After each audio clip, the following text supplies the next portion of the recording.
عرصے بعد وہ 4 مہینے کے لیے چلا گیا تو اس کا مجھے فون آیا بالا کوٹ سے کہ مولانا میں اس وقت ایک چھوٹی سی مسجد ہے، پرانی سی مسجد ہے اور ایک پھٹی ہوئی چٹائی ہے جس کے اوپر میں لیٹا ہوا ہوں، ایک ٹوٹا ہوا فرش ہے، ہماری جماعت اس مسجد میں ہے، اور جس سکون کو میں 5 سٹار ہوٹلز میں ڈھونڈتا تھا اور موسیقی کی محفلوں میں ڈھونڈتا تھا اور روشنیوں کے سیلاب میں ڈھونڈتا تھا، وہ سکون مجھے یہاں مل رہا ہے۔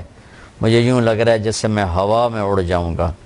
میں نے کہا اب وہ سکون اس لیے ہے کہ سکون کو محسوس کرنے والا جسم نہیں ہوتا، روح ہوتی ہے، اور بے چینی کو محسوس کرنے والا جسم نہیں ہوتا، روح ہوتی ہے۔ جب تم نے اپنے اللہ کو پایا، اللہ کی راہ میں نکلے، تو تمہاری روح کے اندر اس کی ٹھنڈک پہنچی، تو اب تم چٹائی پہ سو یا 5 سٹار میں سو، اللہ تمہیں یہ سکون دیتا رہے گا۔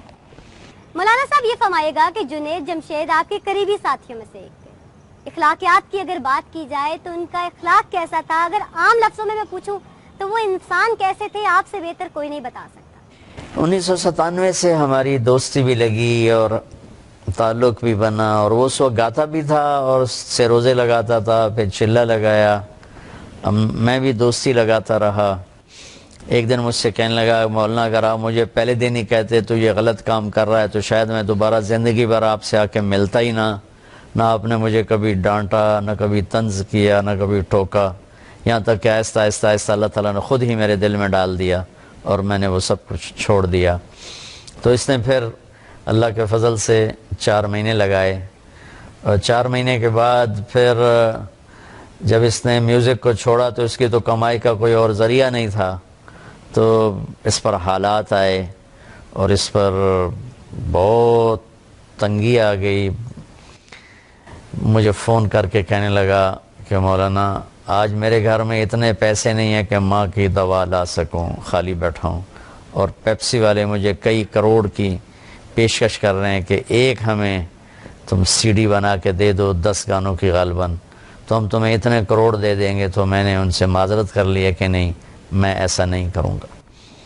تو اللہ تعالیٰ اس کی بخشش فرمائے، اللہ نے اس کو کتنا ہی خوبصورت اس کی واپسی مقدر فرمائی کہ وہ 10 دن کے لیے اللہ کے راستے میں گیا چترال، جہاں سید انور کی جماعت چل رہی تھی، اور وہاں سے اس کی واپسی ہو رہی تھی، اور جب تک اللہ کے راستے کا مسافر گھر نہیں لوٹتا وہ اللہ کے راستے کا کہ سارے اجر و ثواب پاتا ہے۔ اگر اس میں موت آ جائے تو وہ شہادت کی موت ہوتی ہے، اور یہ تو سارے ہی مسافر شہداء ہیں کہ جہاز گرا، جہاز کو آگ لگی اور جل کے مر جانا شہادت ہے، پانی میں ڈوب جانا شہادت ہے، پیٹ کے مرض میں مر جانا شہادت ہے، طاعون کے مرض میں مر جانا شہادت ہے۔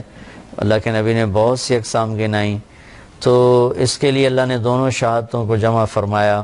اللہ اس کے درجات کو بلند فرمائے۔ دل بہت دکھی ہے، غمگین ہے۔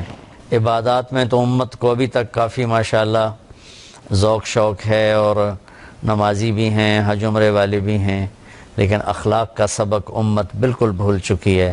تو میں نے اخلاق میں جنید جیسے بہت کم لوگ دیکھے، بہت عالی اخلاق، اور جو میرے نبی نے حضرت ابو ہریرہ سے فرمایا، ابو ہریرہ اپنے اخلاق کو خوبصورت بناؤ، کہ یا رسول اللہ وہ کیسے بنائیں؟ تو آپ نے فرمایا جو توڑے اس سے جوڑو، جو محروم کرے اسے عطا کرو، جو زیادتی کرے اسے معاف کرو۔